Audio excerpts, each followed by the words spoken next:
Yes. When did you issue that? What? When are you saying that this is up as of today? Yeah. Okay. Oh, yesterday. This was planned for yesterday. Unfortunately, today, this morning, we had the officer that was murdered. Most of our deputies carry guns 24 hours a day anyway, but I want to make sure everybody carries a gun 24 hours a day so they can take proper action if there's some serious law enforcement activity that occurs anywhere in the valley, not just out in the hills. Anywhere in the valley, any city, they will take action. He was working on his car. You know, if he had been armed, I wonder what good that would have done if he had been working on his car. I don't know if he was, you know, looking in the hood or looking under the car, but he was working on the car from what I understand. If he was working on the car, wouldn't that have put him at a bit of a disadvantage even if he had been armed? Well, I don't know about a disadvantage, whether he's working on a car or not. He was shot, whether he was bent over or not. I'm not going to say where he was shot. I'm not going to get into all those details right now. But I don't call it an assassination and an execution. Right now, they call it a murder. Do you know of any other departments in the nation that have deputies carry weapons like that? Well, I'm sure there's others that carry the weapons. Whether they issue it to every officer, I don't know. As far as carrying guns 24 hours a day, I don't think there's many police departments that order their officers to carry weapons 24 hours a day. But I'm making that decision, and it's going to be done. And our deputies sure will be armed. And if they see something serious, they're going to take action, and they're going to have a gun to be able to take that action and defend themselves. With your 3 other officers that were killed and hurt, were they all on duty? Is this the first time in recent memory that someone had been shot? Everyone was at on home? duty at the time, except this situation this morning. That's a technical point. Yeah, we got to see all the circumstances on the officer this morning. But the Bill Coleman and Anthem was shot dead with an AR-15 last year, and haven't forgotten that. And then subsequently, we've had other situations regarding our officers. Can you talk about what the advantage of AR-15s over another firearm, like a sidearm that your deputies carry? What are the advantages over? I'll tell you one thing is maybe they'll have more bullets than the guy shooting at us, so we got them on that regard. So we can get 30 shots off.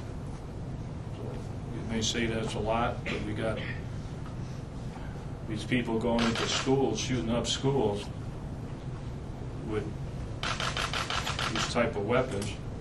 So the least I can do is have my deputies have these weapons. Doesn't cost them any money. Some had to buy their own, but we're buying the weapons for the deputies. Deputy Vargas, does he have a family? Yes, he has a small child. Small child, is he married? Yes. Sheriff, did your deputies have use of or access to high-powered rifles before, shotguns or something like this, but you just didn't have enough for everyone? Yeah. We got a 50 caliber machine gun. That's another thing. We're the only ones that have that. I got that 10 years ago. So you got to understand, I go way back with 50 caliber machine guns to make sure we can fight back.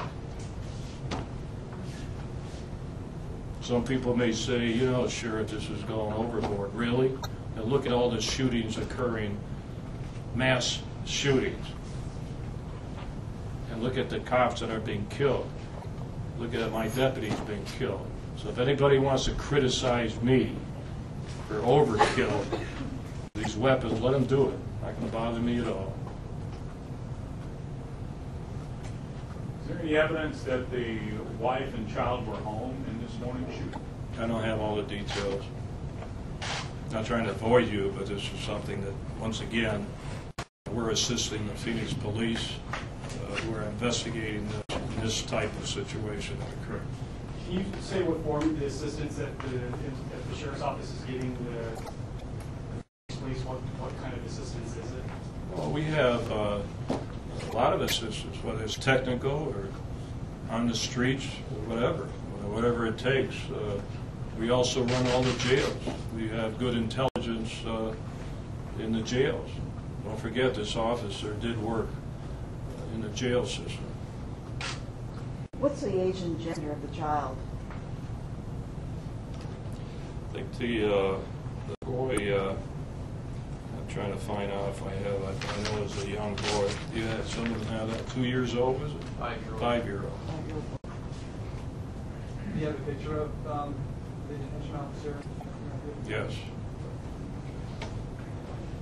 We'll pass that as soon as we're done here. Yeah, when you take her, then we'll, do that. Was he getting ready for work, or did he just come off of a shift at the time? He's coming to work. Did you have much interaction with Mr. Vargas? Do you remember him The what? yourself? Did you interact with Mr. Vargas much over the years? Do you remember him? Yeah, I remember him. He's been with us 8 years. I know, trying to get to meet all my officers. In fact, I just had a picture yesterday with a bunch of them that worked where he worked. I'm not sure now if he was in the picture a couple of days ago. But I'm going to say again, it's a very difficult job working in that jail system. You're with bad guys. We got over 8,000 a day in the jails. It's not an easy job working in those jails. We don't appreciate anybody killing our deputy sheriffs and our officers that work in the jail system. So once again, watch out. We're ready for battle, and we're going to take whatever action we need to try to stop this carnage against law enforcement officers. Anyway, thank you for coming, and you want to... Go ahead and start issuing orders. One thing about this, this is a side issue, is the fact that I'm from Springfield, Massachusetts. I was born and raised, and it's great to see my hometown on every one of these weapons, because of Smith & Wesson, that we, not because of where I was born and raised, but just by chance, we have Springfield, Mass. On all our weapons, which to me makes me a little proud where they came from.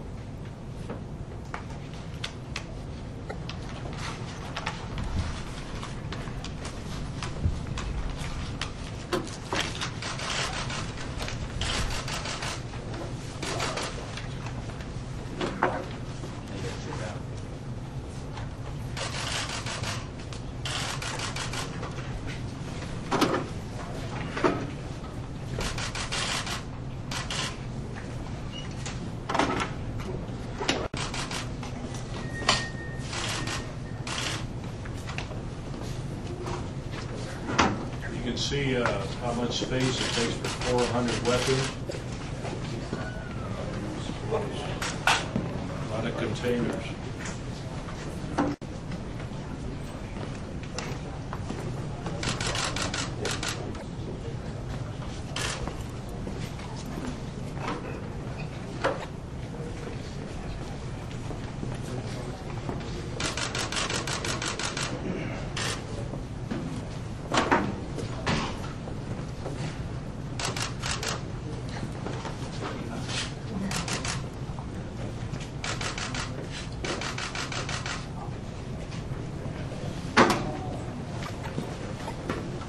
One more thing, the guns are leaving. I want to make another side issue. I know Springfield, Mass. Is in the United States of America, so we have to admit that these guns were made in the United States of America. They were not imported from any other country.